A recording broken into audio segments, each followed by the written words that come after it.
Congolais, mes chers compatriotes,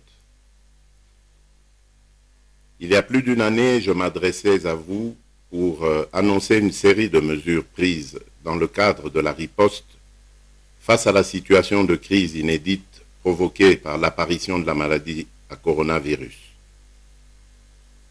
Bien que nous déplorons la perte de nombreux de nos compatriotes, force est de constater que de mars 2020 à ce jour, l'adhésion collective à ces mesures nous a permis d'une manière générale de contenir les 2 premières vagues de contamination. La propagation du virus a été en effet circonscrite et ralentie sur toute l'étendue de notre territoire, ce qui a, par ricochet, rendu possible la limitation de l'impact négatif de la pandémie sur notre tissu socio-économique. Mes chers compatriotes, malgré les sacrifices auxquels nous avons collectivement consenti dans la lutte contre la propagation du virus dans notre pays, il s'observe depuis quelques semaines une augmentation persistante du nombre de personnes infectées qui conduit nos experts à confirmer l'émergence d'une 3e vague.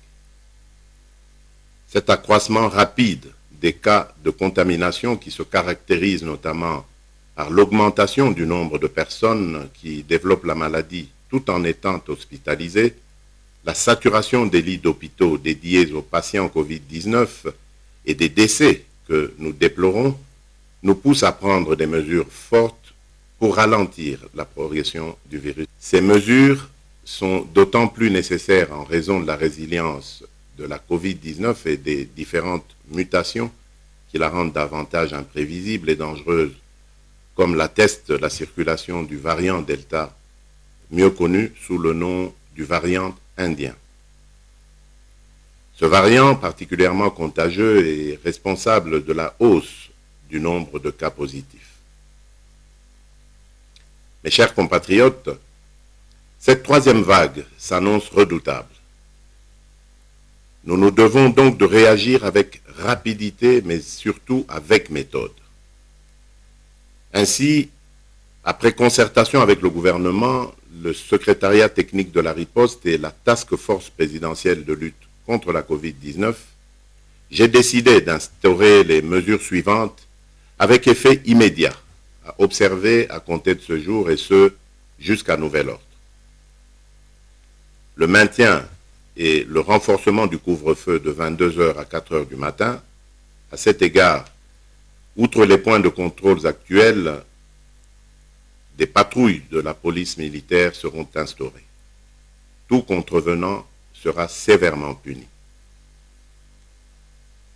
Le port du masque obligatoire ainsi que le strict respect des gestes barrières, dont le lavage régulier des mains à l'eau et au savon dans tous les lieux publics et l'utilisation répétée des gels hydroalcooliques.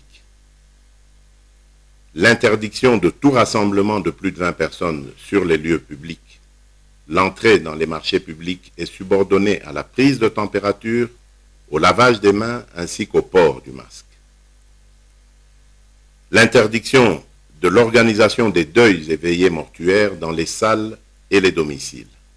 Les dépouilles mortelles seront conduites directement de la morgue au lieu d'inhumation avec un nombre d'accompagnateurs n'excédant pas 50 personnes. Les contrôles sanitaires aux postes frontières nationaux seront renforcés. L'obligation de présenter un test PCR négatif réalisé en déant les 72 heures reste d'application et toute entrée sur le territoire national demeure subordonnée à la réalisation d'un nouveau test PCR auquel nul ne pourra déroger. La fermeture des discothèques et des boîtes de nuit pendant une durée de 15 jours. Les restaurants resteront ouverts dans les conditions de strict respect des gestes barrières. La gestion efficiente du personnel et le recours, le cas échéant, au travail à distance. La prise en charge sanitaire par le gouvernement de tous les cas positifs sur l'ensemble du territoire. En ce qui concerne les établissements scolaires et universitaires, Ceux-ci demeureront ouverts à la seule condition de renforcement de l'observation des gestes barrières. Concernant les églises, celles-ci sont dorénavant astreintes à réduire le nombre de participants aux offices en fonction de la capacité d'accueil des lieux de culte et dans le respect strict des gestes barrières.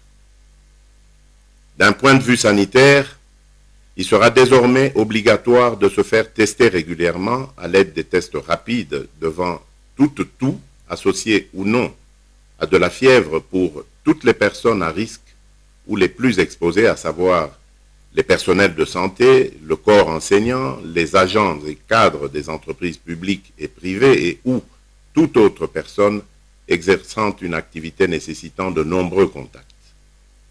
Les tests antigéniques rapides seront gratuits.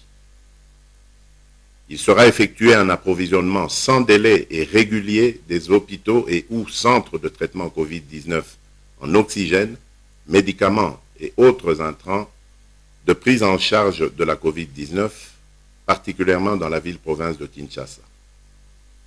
Nous procéderons à une campagne de promotion et de sensibilisation de la recherche pour la pharmacopée nationale.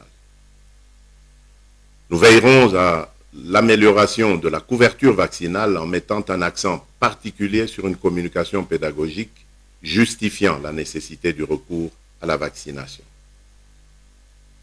Mes chers compatriotes, afin de limiter plus durablement l'impact non seulement sanitaire mais aussi socio-économique de la pandémie de la Covid-19, le Premier ministre, chef du gouvernement, prendra toutes les mesures d'accompagnement, d'encadrement et de suivi dans les prochaines 48 heures.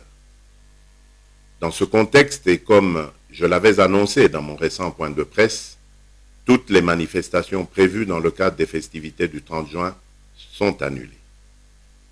Que Dieu protège la République démocratique du Congo. Je vous remercie.